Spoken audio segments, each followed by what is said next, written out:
Millionaire abandons wife for being infertile. 10 years later, he sees triplets identical to him crying at her funeral. Tell us in the comments where you're watching from. We'd love to know. Now, let's get into this incredible story. The ears of silence. Before we dive into the story, drop a comment below and tell us where you're watching from. Enjoy the story. So you're saying this is my fault, Richard? Emily Thompson asked, fighting back tears as she stared at her husband across their mahogany dining table. The Chicago skyline glittered behind him through the floor-to-ceiling windows of their penthouse, indifferent to the marriage crumbling inside. 5 years, Emily. 5 years trying. Richard loosened his silk tie and tossed aside the merger documents he'd been reviewing. My mother had 4 children. My younger sister already has 2. Even your cousin who married after us is expecting. The doctor said we need more tests. You haven't even— I don't need any tests, Richard interrupted, slamming his palm on the table. Crystal glasses trembled. Every man in my family has children. Obviously, the problem isn't with me. Emily took a deep breath, trying to maintain her composure. Her work as a constitutional law professor had taught her to handle conflicts, but nothing prepared her for this moment. Richard, you're a brilliant attorney. Where's your logic? You can't simply presume. Logic? He laughed without humor. The logic is I'm wasting time. Do you know what the firm is worth today?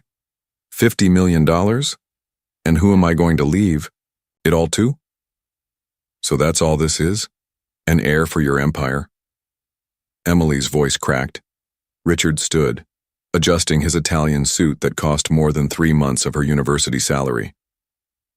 I'll have the papers sent over from the office tomorrow. I don't want to fight. You can keep the condo. I can't believe you're doing this, Emily whispered, tears finally falling. It's better for both of us. You can move on, maybe find someone who can. His voice trailed off. Richard's phone rang. He checked the screen and answered immediately. Mr. Daniels, yes, about that merger. Of course, we can resolve this now. While he spoke, Emily studied the man she'd married 5 years ago. The same man she'd met in law school when she was still an intern, and he was a promising young attorney.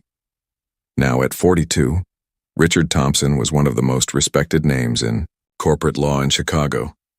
I need to go, he announced, pocketing his phone. Important merger, millions at stake. There are always millions at stake, aren't there, Richard? Emily replied bitterly. And how much am I worth in your calculation? Richard grabbed his Italian leather briefcase and paused at the living room door. Don't make this harder than it needs to be. You're young, beautiful, intelligent. You can have an incredible life. You just can't give me what I need. You haven't even tried to find out if the problem is yours. There is no problem with me, he exploded. Every Thompson man has children. My father had 3. My grandfather had 5. It's genetics. That wouldn't hold up in any courtroom, counselor, she provoked, using the title he cherished. We're not in a courtroom, he replied coldly. You'll receive the papers tomorrow. Please don't complicate things. It's decided.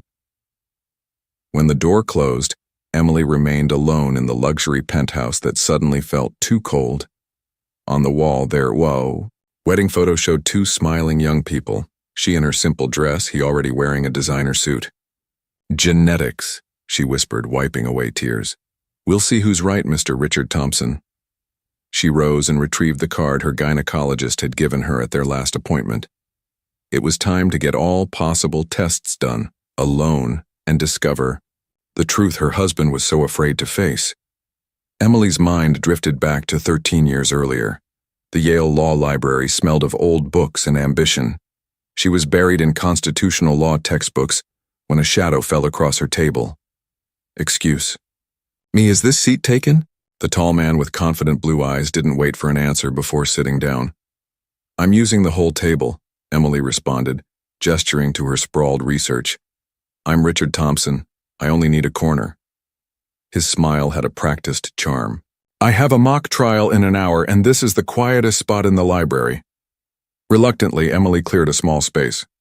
Emily Jenkins, constitutional law. Criminal law, he replied.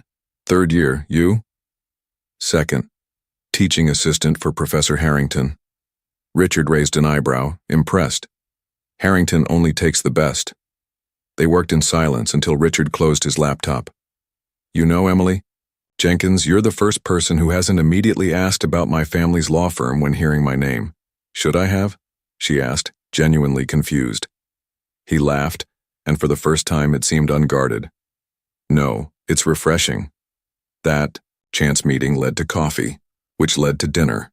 Richard was brilliant, ambitious, and underneath his polished exterior, surprisingly vulnerable about living up to his family legacy. Their courthouse wedding 3 years later was small but elegant. Richard's parents attended with obvious disappointment. It wasn't a grand affair at their Connecticut estate. Emily's parents, both high school teachers from Michigan, seemed overwhelmed by their new in-laws. We'll show them, Richard whispered during their first dance. We'll build our own legacy better than theirs. For a while, they were happy. Richard made partner at his father's firm by 30, becoming the youngest in the firm's history. Emily finished her doctorate and joined Chicago University's law faculty. They traveled to exotic locations, networked at exclusive events, and planned for the future. Let's start trying, Richard suggested on their second anniversary, gesturing around their newly purchased penthouse. This place needs children. Emily remembered smiling, kissing him, feeling like everything was falling perfectly into place. The first year of trying was exciting, the second concerning. By the third, doctor appointments replaced romantic evenings. By the fourth, silence and resentment filled their home. And now, in their 5th year of marriage, Richard had simply given up.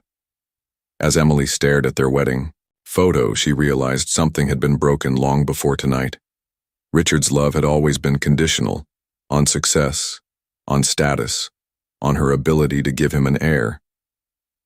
With trembling fingers, she took the photo down and placed it face down in a drawer. 3 months before the separation, Dr. Samantha Chen's office was quiet when Emily squeezed Richard's hand during their consultation. The preliminary tests don't indicate any apparent issues with you, Mrs. Thompson, the doctor explained, adjusting her glasses. But we need to conduct a more thorough investigation with both of you. Richard shifted uncomfortably in his chair. Doctor, I didn't come here for tests. I came to find out what's wrong with my wife. Emily felt her face burn with embarrassment. Dr. Chen maintained her professionalism, but her gaze showed disapproval. Mr. Thompson, infertility is an issue that affects both partners. In 40% of cases, the male factor is impossible, Richard cut in. My entire family. Your family isn't you, Emily murmured, releasing his hand. On the drive back home, the silence in the car was deafening. Emily finally spoke. Why can't we just do all the tests? What are you afraid of? I'm not afraid of anything, he answered coldly, eyes fixed on traffic. I just won't waste time on something unnecessary. At home, their routine transformed into a minefield. Attempts to conceive, once moments of intimacy, became mechanical, scheduled sessions. The ovulation calendar on the refrigerator seemed to mock them.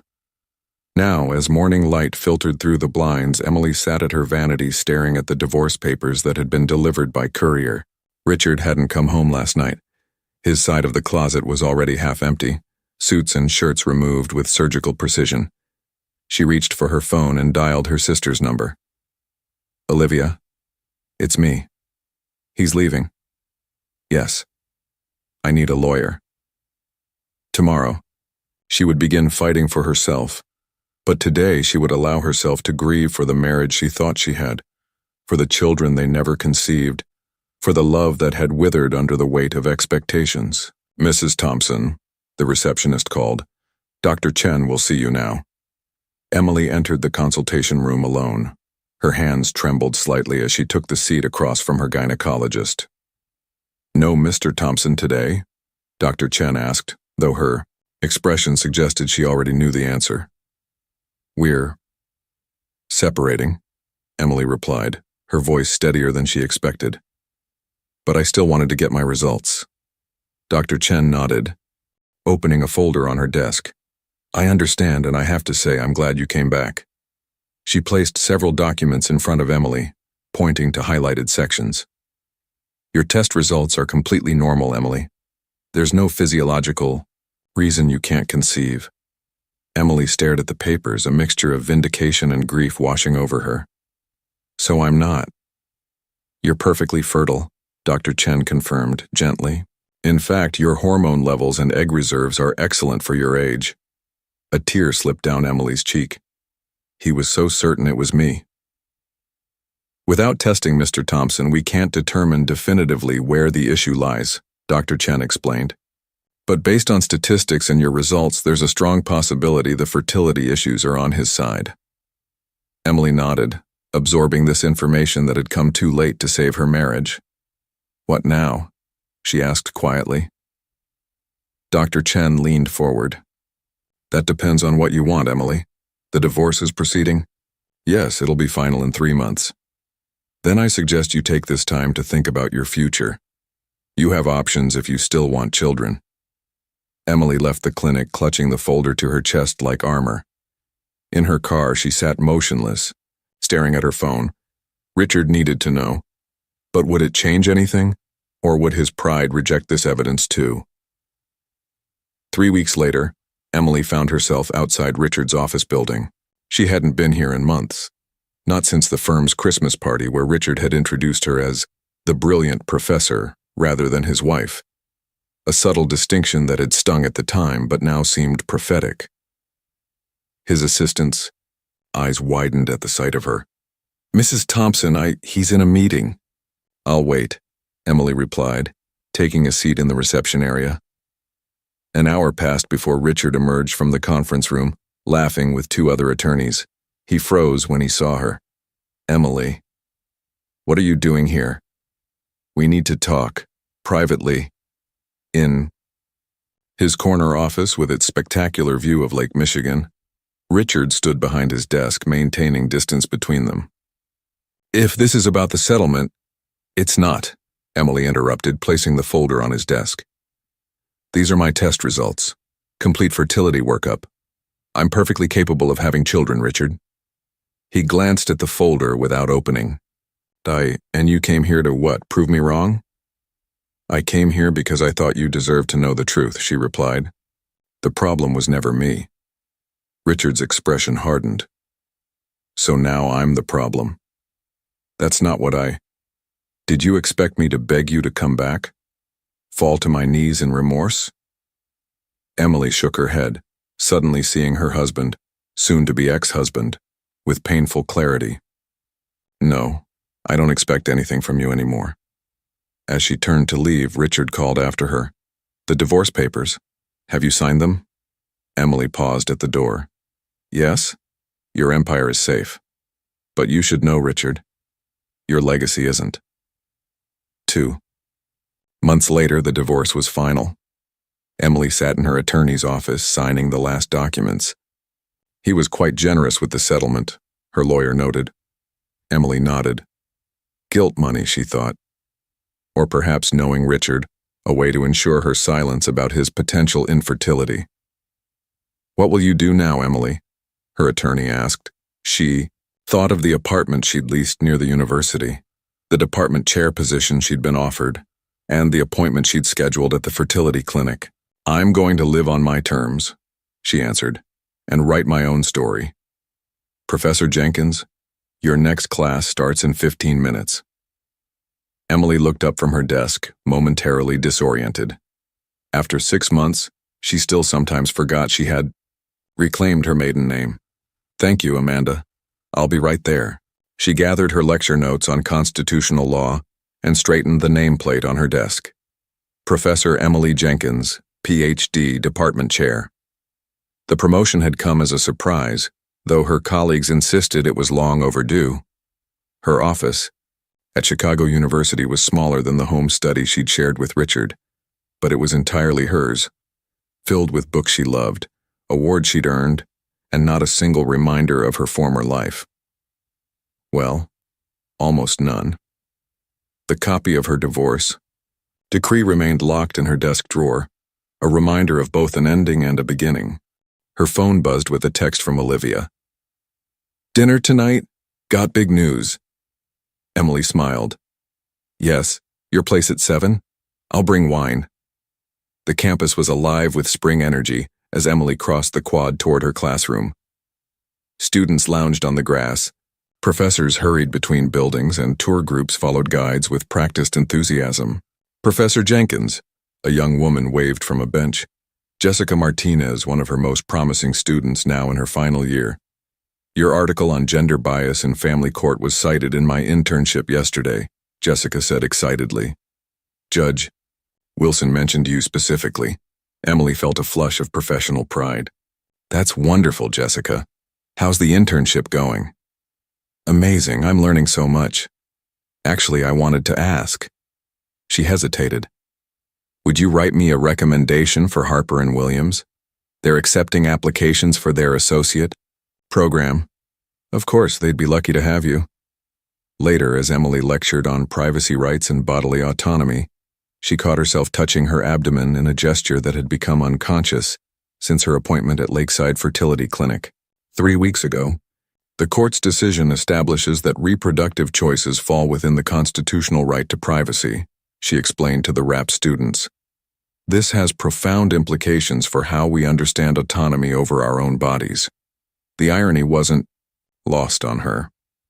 After class, Emily drove to her sister's apartment in Lincoln Park. Olivia, younger by 2 years but often the more practical of the two, greeted her with a crushing hug. Let me look at you, Olivia said, stepping back. You look good, Em. Really good. I feel good, Emily replied, surprised to find it was true. What's your big news? Olivia beamed, holding up her left hand where a modest diamond sparkled. Mark, proposed last night? Oh my God, Emily squealed, grabbing her sister's hand. It's beautiful. How did he tell me everything? Over dinner, Olivia recounted her boyfriend's nervous but sweet proposal at the botanical garden. Emily listened, genuinely happy for her sister, yet feeling an undercurrent of something like longing. Enough about me, Olivia said, refilling their wine glasses. How was your appointment? Emily had told only her sister about her decision to explore single motherhood through sperm donation. Informative. A bit overwhelming, Emily admitted. Dr. Williams walked me through everything, the process, success rates, legal considerations. And I'm going forward with it. Olivia reached across the table to squeeze her hand. I'm proud of you, Em. There's something else, Emily said, her voice dropping. When I was selecting donor profiles, they asked about physical characteristics I preferred. That makes sense. I found myself choosing traits that would make the child look like me, or like my family. Also, makes sense. But I realized I was also selecting traits similar to Richard's. Olivia's eyebrows shot up. Why would you do that? Emily struggled to articulate what had been an instinctive decision. Not because I miss him or want some connection. It just seemed practical to have a child who might resemble both parents, even if one is just a donor. Are you sure that's all it is? I'm reclaiming my life, Liv. This isn't about Richard. It's about the family I always wanted, on my terms. Later, that night in her quiet apartment, Emily opened her laptop and logged into the clinic's secure portal. The profile she had tentatively selected stared back at her. Donor number 8742, height 6'2", hair, dark brown eyes, blue education, JD Ivy League interests, chess, swimming, classical music. Her finger hovered over the confirm selection button. Was she making the right choice? Would this decision one day be questioned by her child, by others, by herself? With a deep breath, she clicked, setting in motion a future she could only begin to imagine. Today we're honored to welcome Dr. Nathan Miller, one of the country's foremost experts on medical ethics and reproductive law.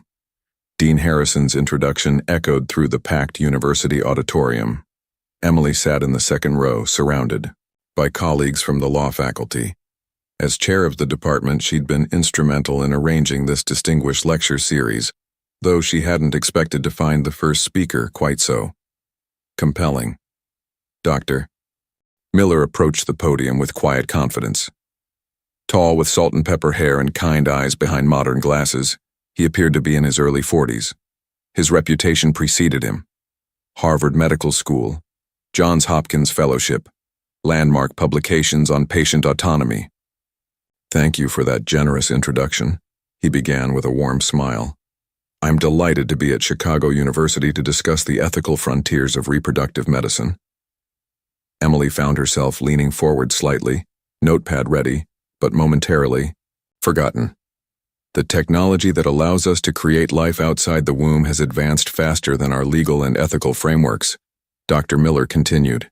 "Today I'd like to explore how these gaps affect real people making the most personal decisions imaginable."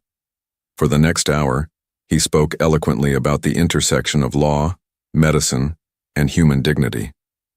Emily was impressed by his balanced approach, rigorous in analysis but deeply compassionate in application. During the Q&A session, Emily raised her hand. "Dr. Miller, you mentioned the varying legal status of anonymous donors. Could you elaborate on how the courts are treating donor privacy versus a child's right to genetic information?" Their eyes met across the auditorium. "Excellent question, Professor Jenkins, Emily Jenkins." He nodded with recognition. "I cited your article on family court bias in my last paper. To answer your question."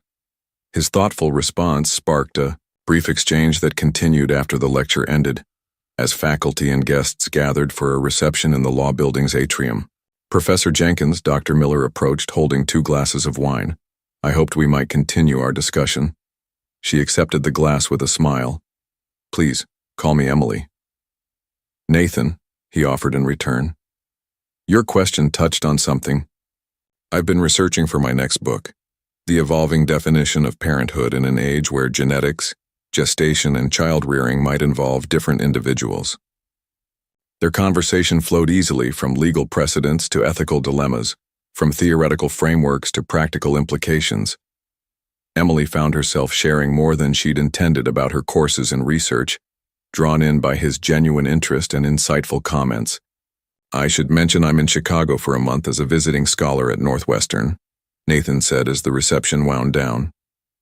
"I'd love to continue this conversation sometime, perhaps over coffee?" Emily hesitated only briefly. "I'd like that." The following week they met at a quiet cafe near campus. Their academic discussion quickly gave way to more personal conversation. His work with international medical rights organizations, her passion for teaching constitutional law, shared tastes in literature and music. "What brought you to medical ethics specifically?" Emily asked, curious about his path. Nathan's expression grew reflective. "My sister had fertility issues years ago. The legal and ethical maze she navigated to have her daughter was eye-opening. I was already practicing medical law, but that experience showed me how deeply personal these supposedly academic questions really are." Emily nodded, feeling a surprising connection. "The law can feel very abstract until it touches your life directly." "Exactly." His gaze was warm but respectful. "May I ask what drew you to constitutional law?" "The foundation of everything," she replied. "How we define rights, freedoms, personhood. It all starts there. And ends there too sometimes," he added, thoughtfully.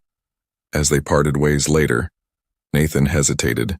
"I'm giving a talk on reproductive autonomy at the medical school next Thursday. It's more specialized than the lecture series, but you might find it interesting." "I'd like that," Emily said, surprised by how much she meant it. Over the next 3 weeks, what began as professional courtesy evolved into genuine friendship. They attended each other's lectures, exchanged articles and book recommendations, and met for coffee or dinner to discuss ideas that spanned their fields. Emily found herself looking forward to these meetings more than she cared to admit. Nathan was brilliant without arrogance, kind without condescension, and attentive without expectation.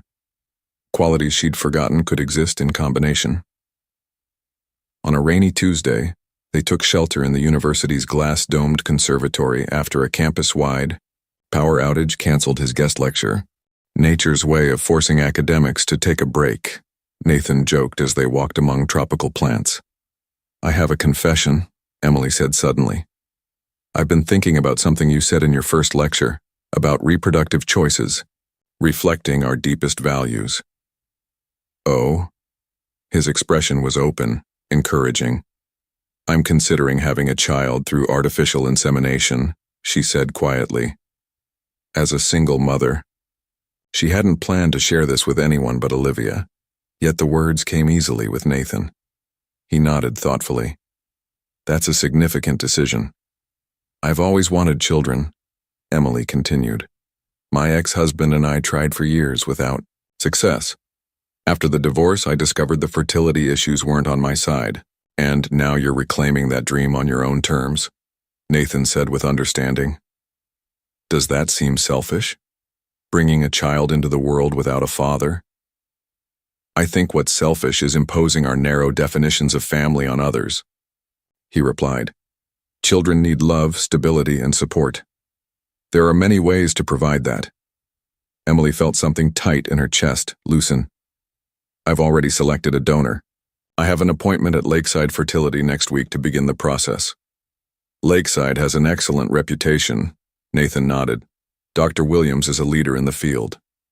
How did you know I'm seeing Dr. Williams? He smiled. She uses my ethics, guidelines in her practice. Small world. As they finished their impromptu conservatory tour, Nathan hesitated at the entrance. Emily, I hope this doesn't cross any boundaries, but if you ever want someone to talk to about this process, someone who understands the medical and legal aspects, I'm here. The genuine concern in his eyes touched her. Thank you, Nathan. That means more than you know. Walking to her car, Emily realized she was smiling despite the rain. For the first time in years, she felt not just understood, but supported in her choices, a feeling as unexpected as it was welcome. Once more, Emily. Deep breath in, Dr. Williams instructed, guiding the ultrasound wand across Emily's abdomen. Emily stared at the ceiling, trying to manage her anxiety. This was her third appointment at Lakeside Fertility Clinic, each step bringing her closer to potential motherhood. Everything looks perfect, the doctor confirmed. Your uterine lining is ideal for implantation. We're on track for next week. Emily sat up after the examination, adjusting her clothing. And the donor specimen? Already secured and verified. Donor DIR 8742 has one of our highest success rates.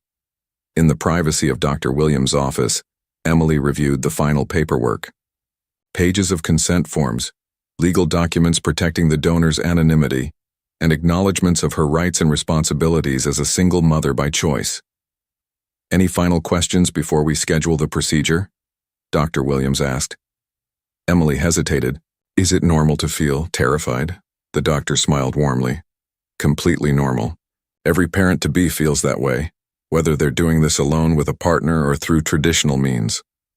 Outside the clinic, Emily found Nathan waiting on a bench reading a medical journal. She'd been surprised when he offered to drive, her to the appointment even more surprised when she accepted.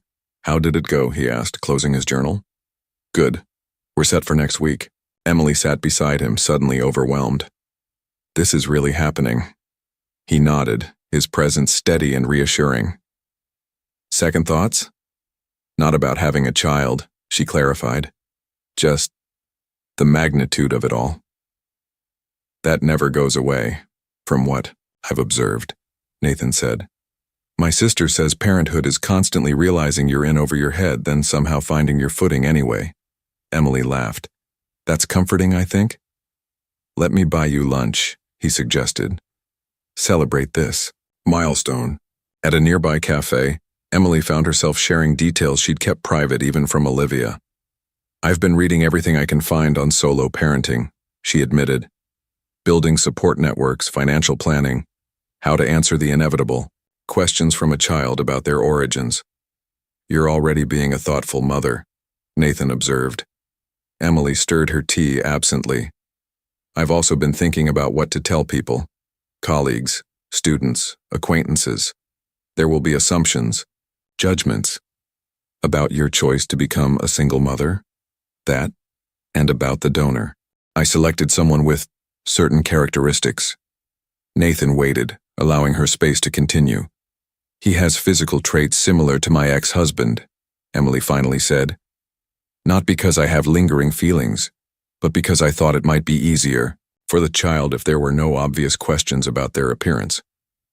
That's actually quite common, Nathan assured her. It's a practical consideration. Is it?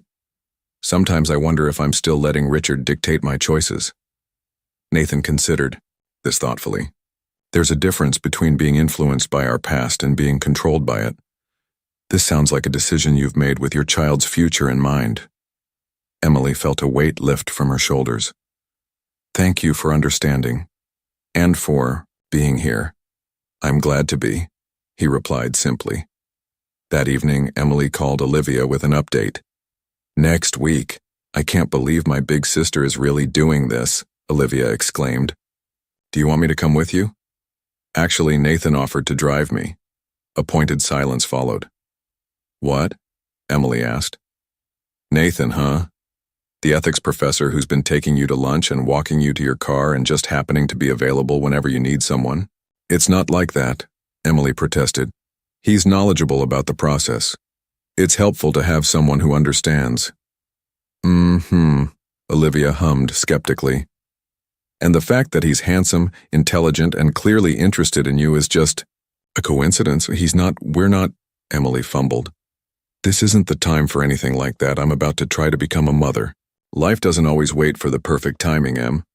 After they hung up, Emily stood by her apartment window watching the city lights. Tomorrow, she would prepare her syllabi for next semester. The following day, she would meet with her department about fall scheduling.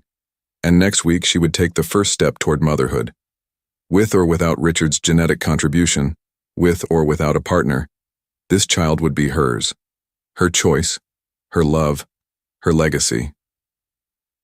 Emily sat rigid in the examination chair, staring at the ultrasound monitor in disbelief. Did you say .3? Her voice barely rose above a whisper.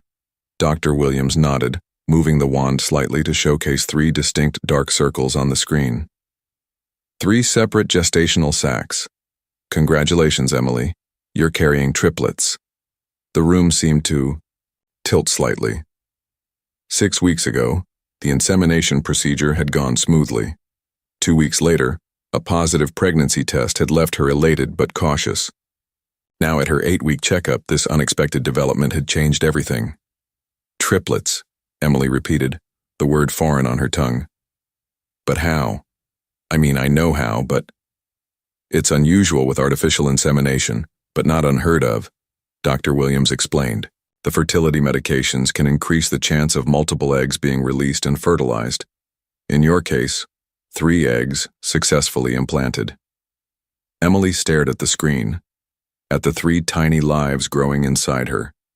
Fear and wonder collided in her chest. Are they? Are they all healthy? So far, everything looks excellent. All 3 embryos are developing normally, with strong heartbeats. Outside the clinic, Emily sat in her car, hands trembling too much to insert the key. She rested her forehead against the steering wheel, trying to process the news. 1 baby had seemed manageable, challenging as a single mother, certainly, but doable. 3 babies simultaneously felt overwhelming. Her phone buzzed with a message from Nathan. Hope the appointment went well. Coffee later? Emily stared at the text, suddenly desperate to talk to someone who would understand the medical implications. Before she could second-guess herself, she called him. Nathan, are you free now? I need to talk.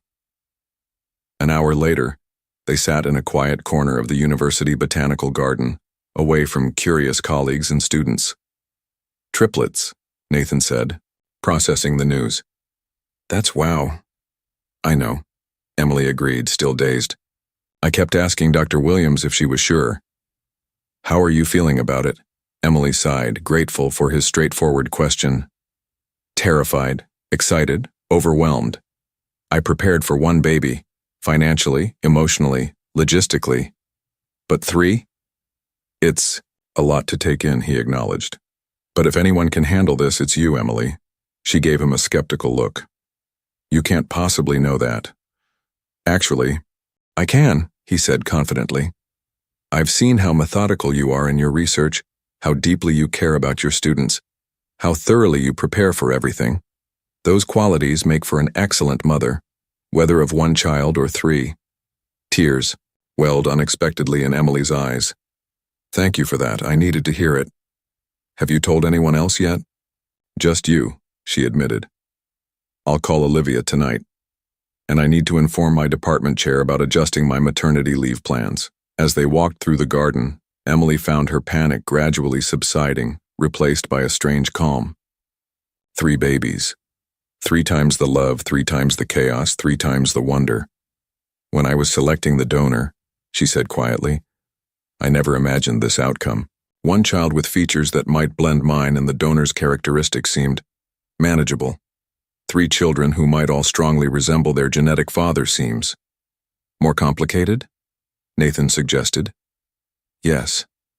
They paused by a reflecting pool, watching koi fish dart beneath lily pads. Emily, Nathan said carefully, I know this isn't the time, but I want you to know that I'm here, not just as a friend who understands the medical aspects, but as someone who cares about you. Whatever support you need, you don't have to do this alone. The sincerity in his eyes touched her deeply. Thank you, she replied softly. That means more than I can say.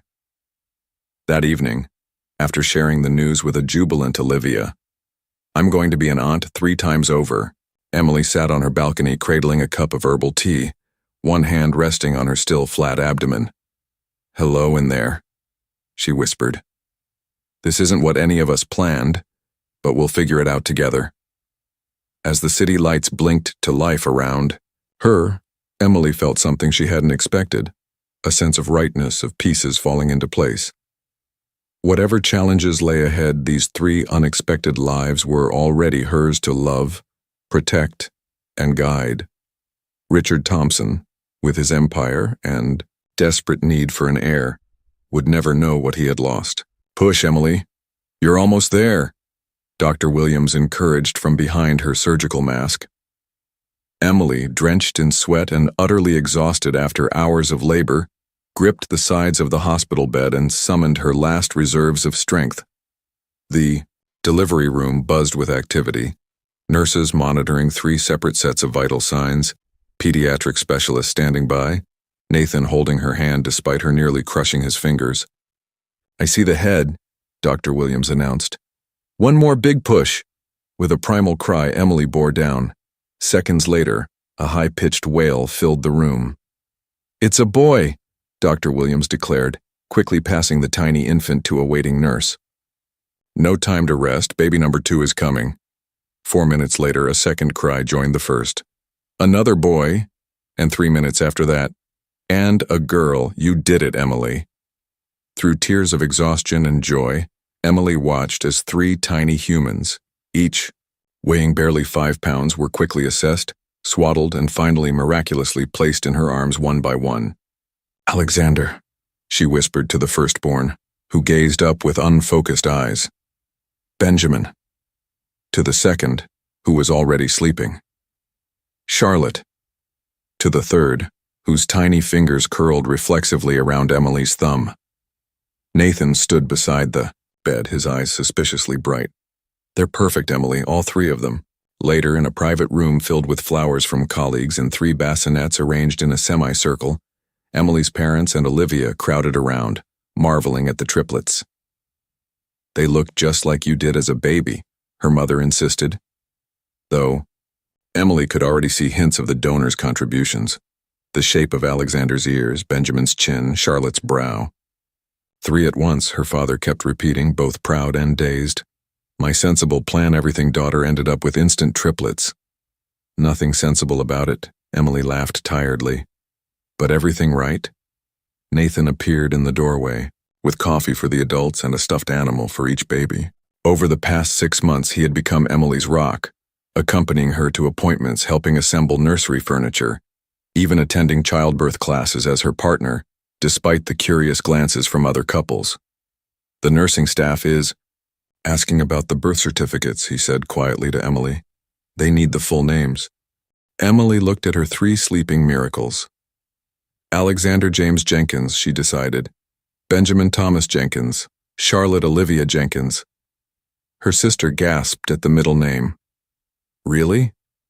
Who else would I name her after? You've been there for everything.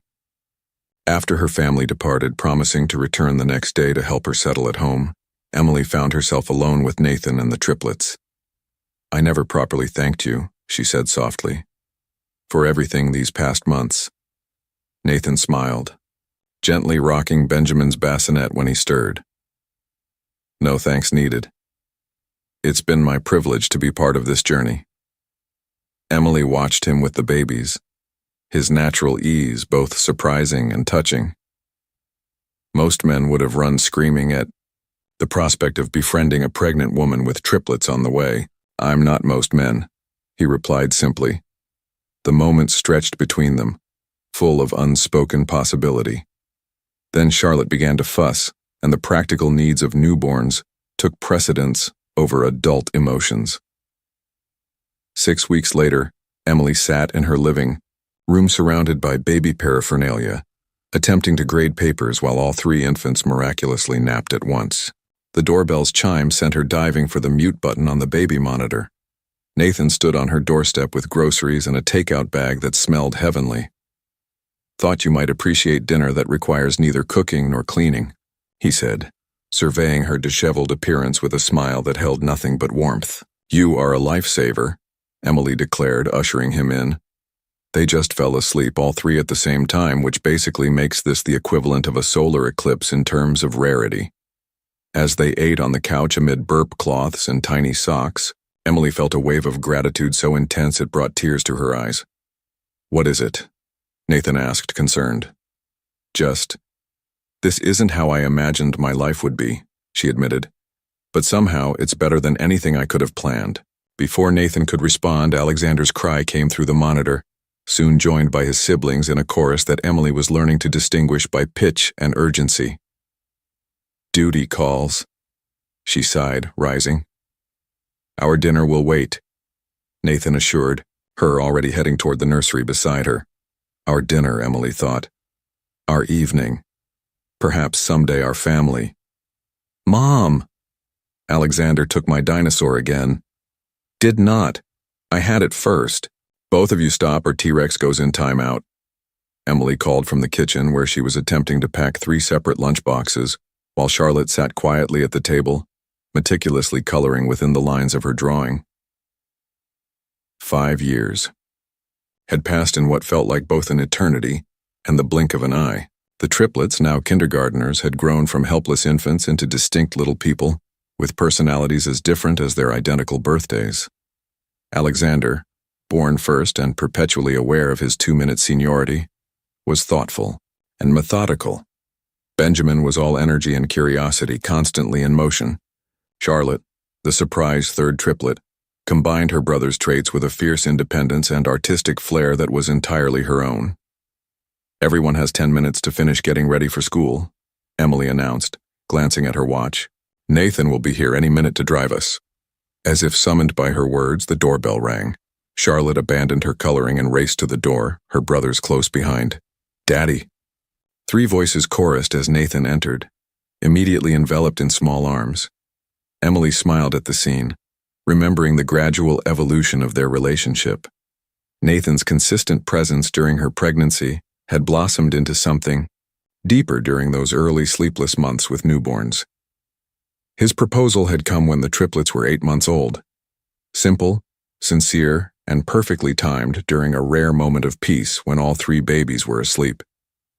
They'd married in a small ceremony when the triplets turned 1, Nathan carrying Alexander and Benjamin while Emily held Charlotte. 6 months later, he had formally adopted the children, making official what had already been true in every way that mattered. Sorry I'm running late, Nathan said, kissing Emily good morning. Emergency consultation at the hospital. Everything, okay? She asked, handing him a travel mug of coffee. Just a complicated consent issue. Nothing that can't wait until after school drop-off. He surveyed the controlled chaos of their morning routine with an appreciative smile. Need help with anything? Convince your sons that dinosaurs can be shared? Emily suggested with a raised eyebrow. Nathan crouched down to the boy's level. Gentlemen, I believe the museum rules clearly state that paleontologists must take turns with their discoveries. This approach, framing the issue as a scientific protocol rather than a parental decree, worked immediately. The boys solemnly divided. Their dinosaur collection? Dispute forgotten. Emily shook her head in amused disbelief. How do you do that? Ancient dad magic, Nathan replied with a wink. The family piled into their minivan, the ultimate surrender of academic prestige to practical necessity. As Nathan navigated morning traffic, Emily reviewed her class notes for the day's lecture on constitutional interpretation. Professor Jenkins Miller is presenting at the law conference next month, Nathan announced to the children. Should we make a special banner for her office? With glitter, Charlotte declared. And dinosaurs, Benjamin added. And the Constitution, Alexander concluded solemnly, causing both parents to stifle laughter.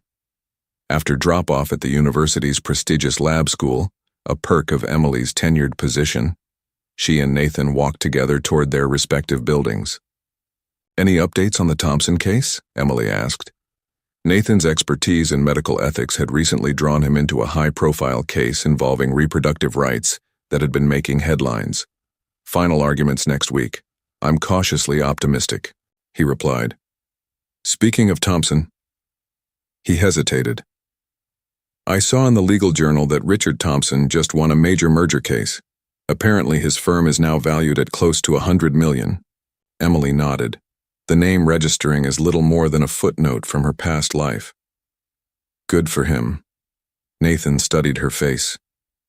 You really are completely over it all, aren't you? I have been for years, she confirmed. Whatever pain he caused led me here, to you, to the children, to this life I love. I can't regret any of it. They paused outside the law building, their usual parting point. Dinner at 7? Nathan confirmed.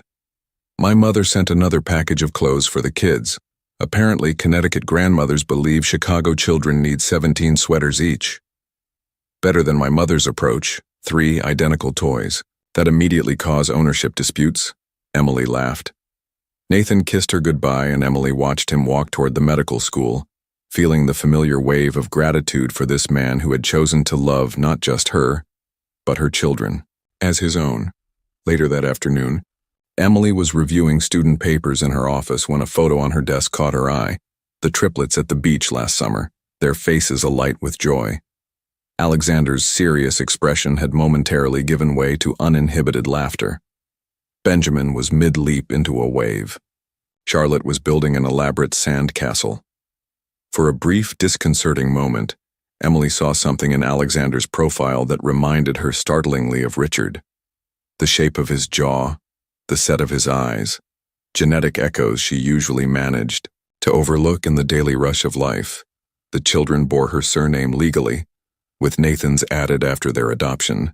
Their birth certificates listed no father, just donor, Nargir 8742. The careful choices she had made years ago had given her children a clear legal status, free from complications. Yet sometimes when the light hit just right, or when a certain expression crossed their faces, Emily was reminded of the genetic heritage that flowed through her children. Traits from a man who had no idea they existed, who had deemed her unworthy of motherhood due to his own unacknowledged limitations. She pushed the thought away, returning to her work. The past was the past. Her children were hers, and Nathan's, in every way that truly mattered. The anonymous donor who had made their existence possible was nothing more than that. Anonymous, distant, irrelevant to their daily lives and love, or so she believed, until the day everything changed. Dr. Jenkins Miller, your husband is on line 1, Emily's assistant called through the intercom. Emily was in the middle of a faculty meeting, discussing curriculum changes for the upcoming semester. Can you take a message? I'll call him back. He says it's urgent. Something about Alexander. A chill ran through Emily. Nathan rarely interrupted her meetings. Excuse me, she said to her colleagues, hurrying to her office. Nathan, what's wrong? Alex fell during recess, Nathan explained, his doctor's voice calm but tinged with concern. Possible broken arm. I'm at the University Medical Center with him now. 20 minutes later, Emily rushed into the pediatric emergency room to find Alexander sitting bravely on an exam table, his right arm in a temporary splint. Nathan stood beside him, one hand reassuringly on their son's shoulder. Mom. Alexander's face brightened despite his pain. I fell from the monkey bars. Dr. Simmons says I need a cast. Emily kissed his forehead, relief replacing her panic. That's quite an adventure, sweetheart. I told Ben and Charlie not to climb so high, but then I fell instead. He explained earnestly. It was very ironic. Emily and Nathan exchanged amused glances at their 8-year-old's vocabulary. Where are your brother and sister? Emily asked. My teaching assistant took them to the faculty lounge, Nathan explained. Your parents are on their way to pick them up. The next hour passed in a blur of x-rays, forms, and finally the application of a blue cast that Alexander deemed scientifically interesting. By evening, all 3 children were settled at home, Benjamin and Charlotte taking turns signing their brother's cast with careful concentration. After bedtime stories and lights out, Emily collapsed onto the living room sofa beside Nathan. Some day, she sighed, resting her head on his shoulder. Some kid, Nathan replied with a chuckle. The orthopedist said she rarely sees 8-year-olds who can accurately describe the radius and ulna. Wonder where he gets that from, Dr. Miller? Nathan smiled, pulling her closer. Actually, I've been meaning to talk to you about something related to that. Emily raised an eyebrow. To broken arms? To genetics, actually, he clarified. Benjamin's teacher mentioned he's showing remarkable aptitude for mathematics, well beyond grade level. She suggested advanced testing. That's wonderful, Emily said, then noted Nathan's pensive expression. Isn't it? It is, he agreed. It just got me thinking about nature versus nurture, about what traits come from where. Emily tensed slightly. The kids have your influence every day. You're their father in every way that matters. I know that, Nathan assured her. And I couldn't love them more if they shared my DNA. But I wonder if someday they'll have questions about their biological origins that we should be prepared to answer. Emily had considered this inevitability, but always as a distant future concern. They're only 8, and already noticing patterns. Last week, Charlotte asked why she and her brothers all have the same birthday when most siblings don't. Emily smiled despite her unease. What did you tell her? That they were a special package deal. She seemed satisfied with that for now. They sat in comfortable silence, both contemplating the complexities of the conversation that would someday come. I ordered something, Nathan admitted finally. A book about discussing donor conception with children. It's age-appropriate, addresses different family structures. I thought we could review it together, decide if the timing is right. Emily squeezed his hand, grateful for his thoughtfulness. That sounds perfect. Later that night, unable to sleep, Emily opened her laptop to finish grading papers. A news alert popped up in her email, her university's press office highlighting faculty achievements. The headline caught her eye. Law School to honor distinguished alumni at annual gala. Scanning the article, a familiar name leapt from the screen. Richard Thompson would be receiving the Distinguished Alumni Achievement Award next month. There was even a photo, Richard looking older but still commanding, silver threading through his dark hair, standing before the Chicago skyline with the confidence of a man who owned the world. Emily closed the laptop, suddenly transported back to another life, arguments about fertility, accusations, the cold delivery of divorce papers. How strange that the man who had once been the center of her world now seemed like a character from a book she'd read long ago. She glanced at the family photos lining their hallway, the triplets' birth, their first birthday with Nathan, family vacations, ordinary moments made extraordinary by love. Richard Thompson had rejected her based on a flawed assumption about her worth. In doing so, he had set her free to find something far more valuable than his empire could ever be. "Mom, we're going to be late," Charlotte called up the stairs. her voice tinged with the dramatic urgency only a 10-year-old could muster for a routine Monday morning. "Coming," Emily replied, hurriedly fastening her earrings. She paused briefly to look at her reflection, a few more silver strands in her hair, laugh lines around her eyes. 45 looked good on her, she decided. Better than 35 had. Downstairs, organized chaos reigned. Alexander packed his science project into a cardboard box with methodical care. Benjamin wolfed down a second bowl of cereal, while simultaneously tying his shoes, a multitasking feat that never ceased to amaze his parents. Charlotte checked her backpack for the third time, ensuring her art portfolio was properly arranged. Nathan moved through this familiar choreography with practiced ease, pouring coffee into travel mugs, checking permission slips, and mediating a brief dispute over whose turn it was to feed Winston, their perpetually hungry golden retriever. "Who has soccer today?" he asked, consulting the family calendar on the refrigerator. "Me and Ben," Charlotte answered. "Alex has debate club." "I'll pick up the soccer stars. You get the future Supreme Court justice," Nathan suggested to Emily, handing her a travel mug. "Perfect. I have a department meeting but should be done by 4. She accepted the coffee with a quick kiss. "Don't forget I'm flying to New York tomorrow for that reproductive rights conference. 3 days without Mom," Benjamin sighed dramatically. "How will we survive?" "Pizza every night," Nathan declared, earning cheers from the children and a mock stern look from Emily. "1 pizza night," she corrected. "The rest, actual vegetables, must be consumed." The morning routine continued like a well-rehearsed play. Backpacks collected, lunches distributed, last-minute homework questions answered. Emily savored these moments, the ordinary perfection of their family life. "Dad, are you coming to my debate on Thursday?" Alexander asked as they headed to the car. "I'm arguing the constitutional case for expanding privacy rights." "Wouldn't miss it," Nathan assured him. "Your mom will be back just in time, too." In the car, Benjamin launched into an elaborate explanation of his latest science experiment. Charlotte sketched in her notebook, and Alexander quietly reviewed his debate notes. Emily exchanged a glance with Nathan, their shared look communicating everything words couldn't. Amazement at these 3 remarkable humans they were raising, gratitude for their life together, the deep contentment of ordinary days. After school, drop-off, Nathan and Emily walked hand-in-hand across campus toward their respective buildings. "I'll miss you these next few days," Nathan said.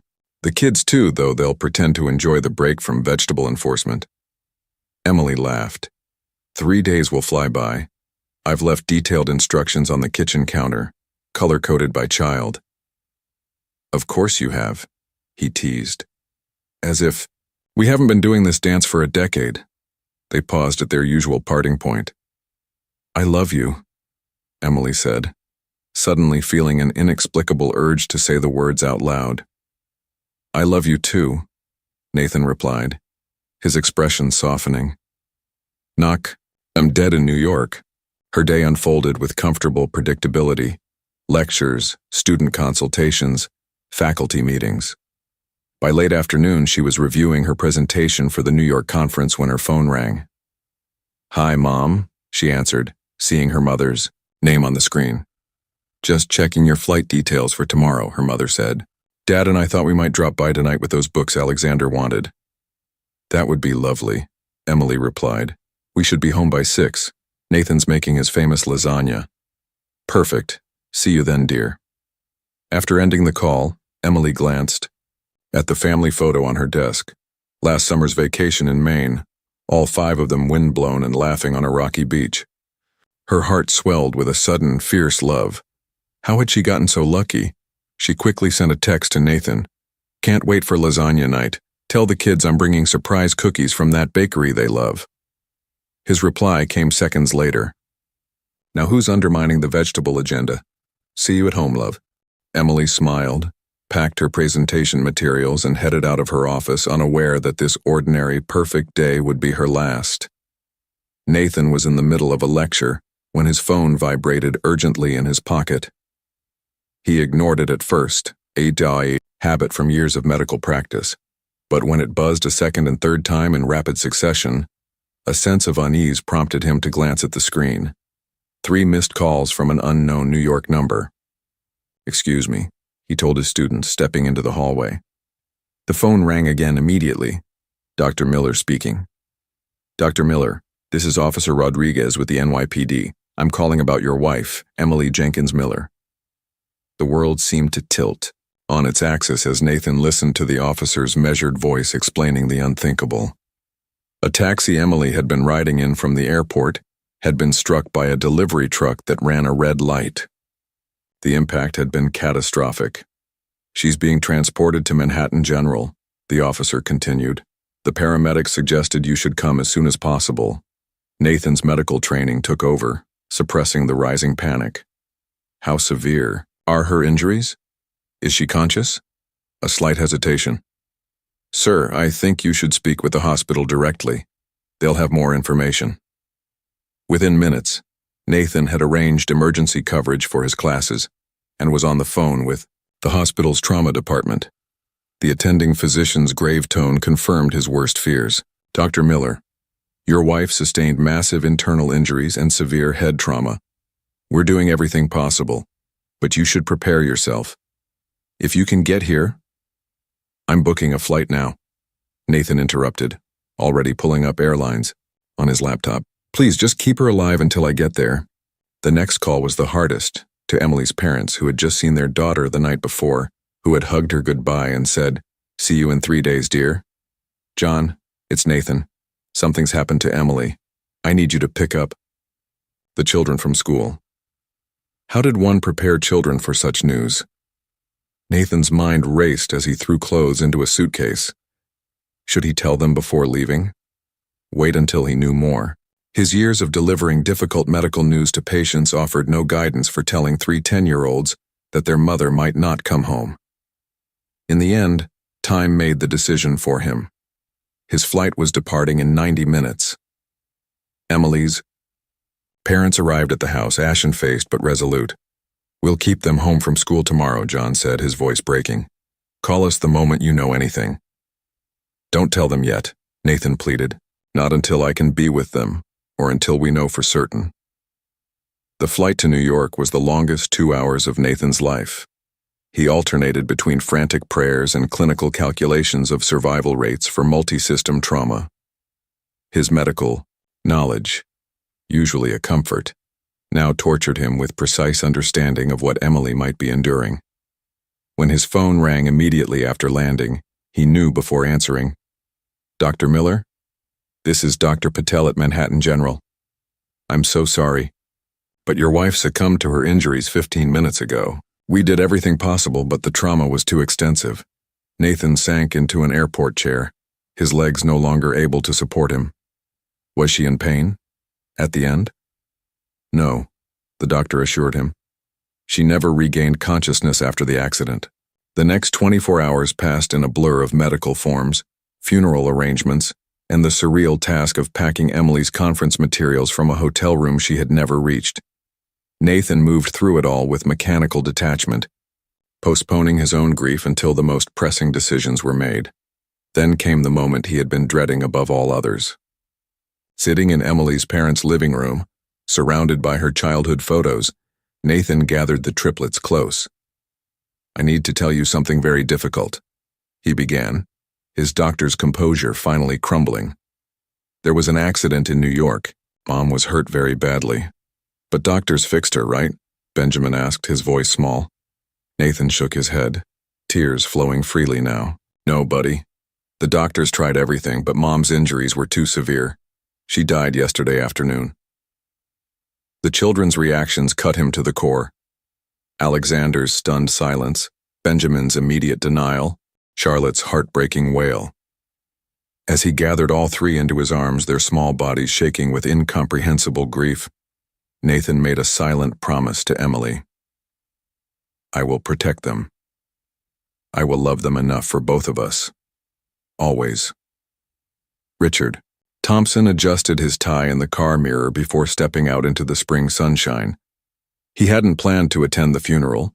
He'd only learned of Emily's death through a law school alumni newsletter, but something had drawn him here, A need for closure, perhaps, or simple curiosity about the life of the woman who had once been his wife. The university chapel was already filling with mourners when he slipped in, taking a seat in the last row. Faculty members in academic regalia, students clutching handwritten notes, family friends carrying flowers. Emily had clearly been beloved by many.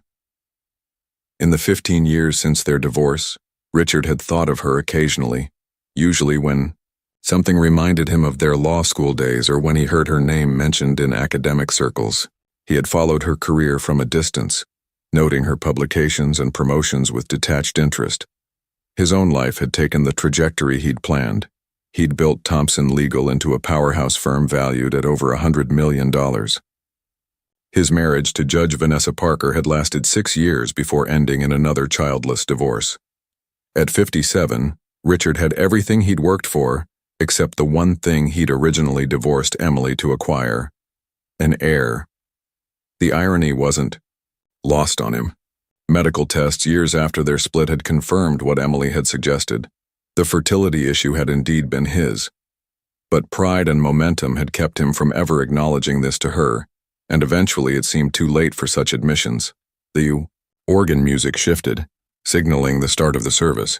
Richard straightened in his seat as the immediate family entered. First came an older couple, Emily's parents, he assumed, though they looked much frailer than he remembered. Then a woman who resembled Emily, her sister Olivia, if memory served. Finally, a tall, distinguished man with graying temples entered, guiding 3 children before him. Richard's breath caught in his throat. The children, clearly triplets despite their individual expressions, appeared to be about 10 years old. 2 boys and a girl, all with dark hair, straight noses, and unmistakable blue eyes. The first boy walked with a solemn, measured pace, his posture painfully familiar. The second had the same features but moved with nervous energy, unable to stand completely still even in his grief. The girl between them had Emily's chin but otherwise could have been a younger feminine version of. Richard felt the blood drain from his face. Of him. They looked like him. It wasn't possible. He and Emily had been divorced for 15 years.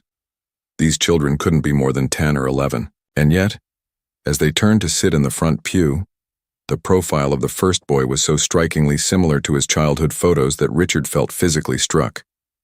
Throughout the service, he barely heard the eulogies and prayers, his attention fixed on the 3 small figures in the front row.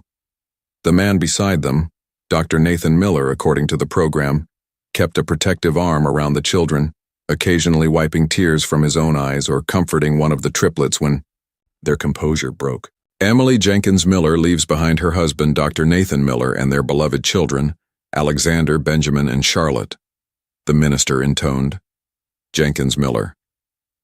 She had kept her maiden name professionally then, and Miller must be their stepfather or adoptive father. Richard's mind raced, calculating timelines, possibilities, implications. When the service concluded, mourners filed past the family, offering condolences. Richard lingered, watching the interactions from a distance. The triplets accepted hugs and kind words with varying degrees of composure. The serious one stoic, the energetic one fighting tears, the girl openly weeping against her father's side. Richard found himself moving forward in the line, drawn by an inexplicable force. When he finally stood before the family, Dr. Miller looked up with the polite, vacant expression of one receiving too many condolences to process individually. "I'm sorry for your loss," Richard said formally. Then, his eyes shifting to the children. "Emily and I were colleagues many years ago." The serious boy, Alexander, looked up sharply, studying Richard with an intensity that sent a chill down his spine. Those eyes. His eyes. "Thank you for coming," Dr. Miller replied, his arm tightening almost imperceptibly around the children as Richard walked away. His legal mind was already assembling facts, formulating questions, and considering implications that would soon shatter multiple lives.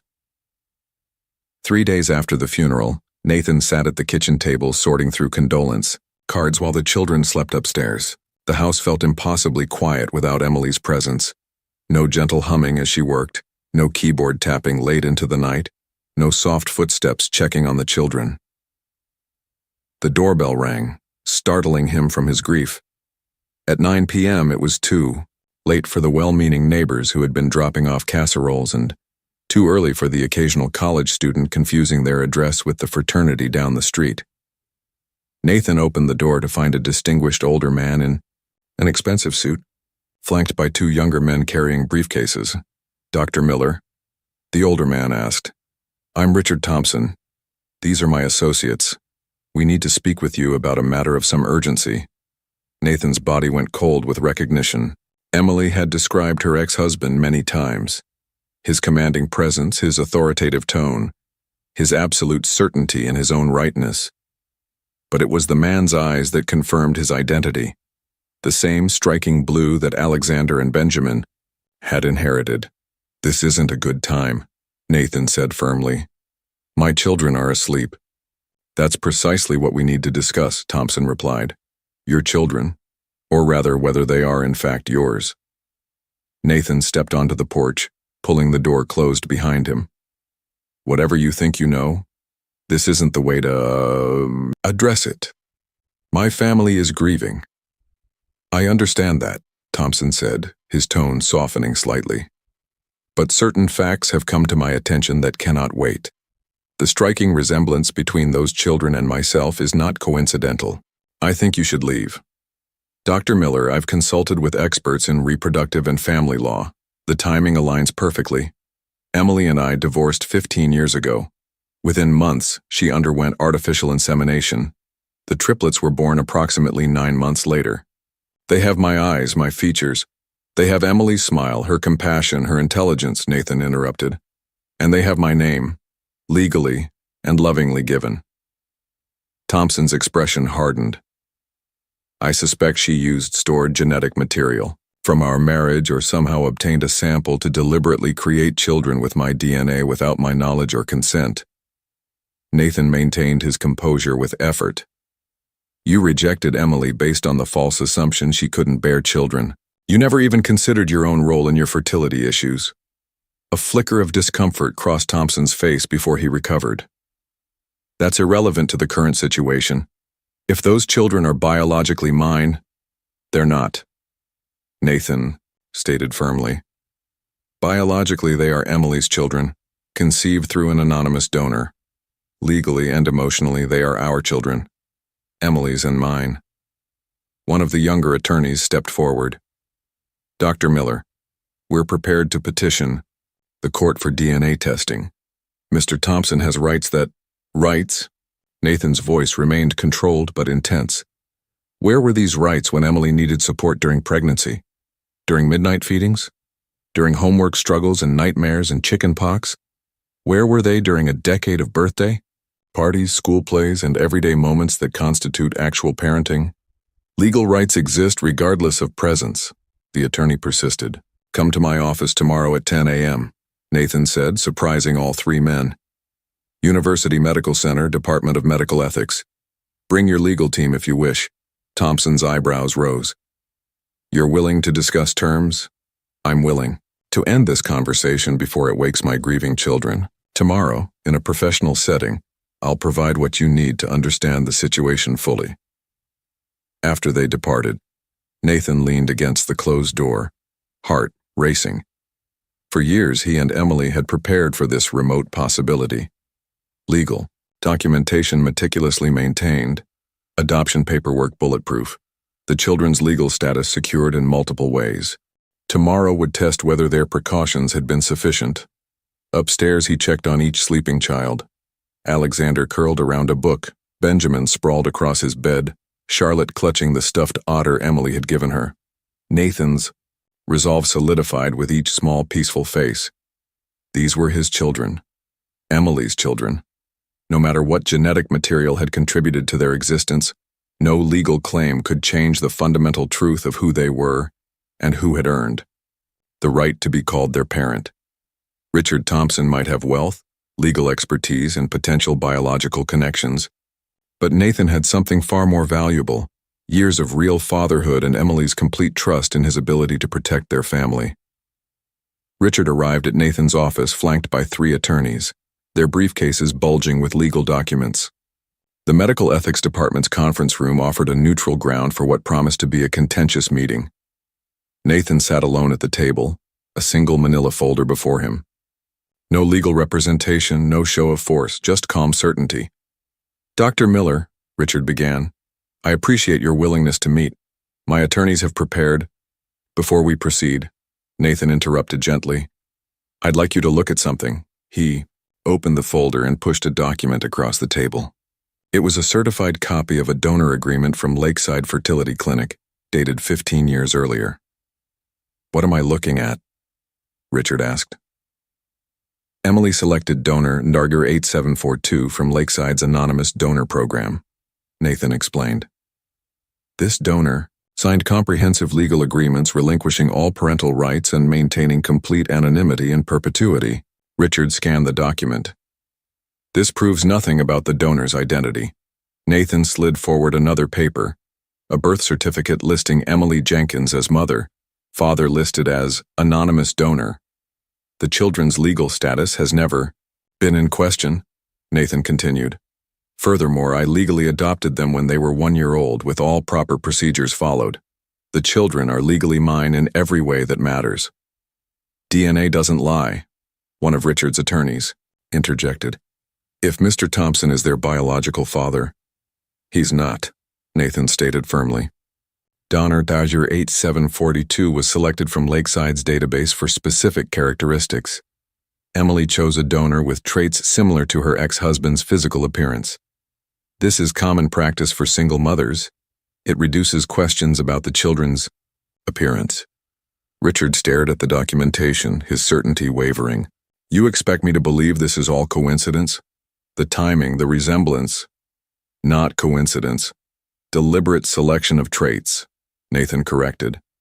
"But not your genetic material." Nathan placed a final document on the table, a certified statement from Lakeside Fertility confirming the complete anonymity of all donors and the impossibility of Emily accessing any specific person's genetic material without consent. "Mr. Thompson," Nathan said quietly, "Emily knew you would never consent to being a donor. She also knew after your divorce that the fertility issue had been yours all along. She moved on. She created a family with a donor who remained anonymous, as was his right. Then she found love again, with me." Richard's composure finally cracked. "I had a right to know if—" "You had no rights in this matter," Nathan replied firmly but not unkindly. "You divorced Emily believing she was defective. You refused testing that would have revealed the truth. You made your choice 15 years ago, and Emily made hers." Silence fell over the room. Richard's attorneys exchanged glances, clearly recognizing the solidity of Nathan's position. "We'll need to verify these documents," one finally said. "Of course, but you should know that pursuing this further will only bring pain to 3 children who have just lost their mother.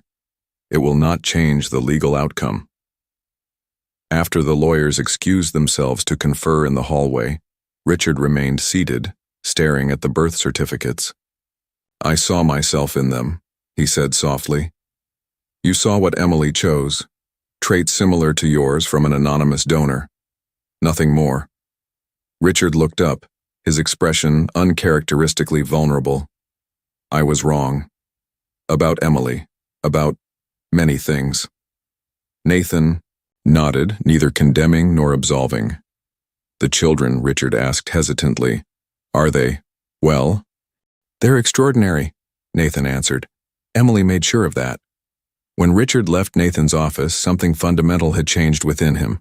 His legal claim had evaporated, but more significantly, his understanding of what truly constituted a legacy had been irrevocably altered.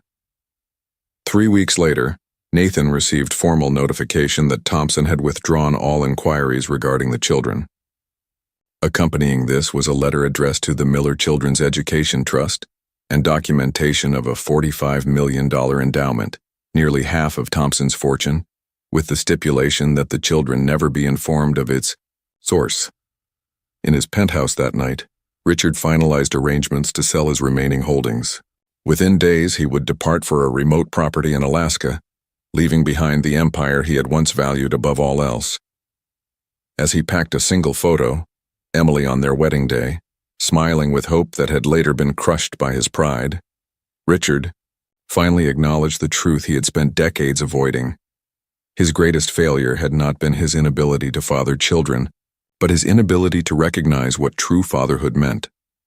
Meanwhile, in a house still adjusting to the absence of its heart, Nathan helped 3 children plant a memorial garden for their mother, their hands working together in the soil Emily had loved, creating something new, beautiful, and enduring from grief.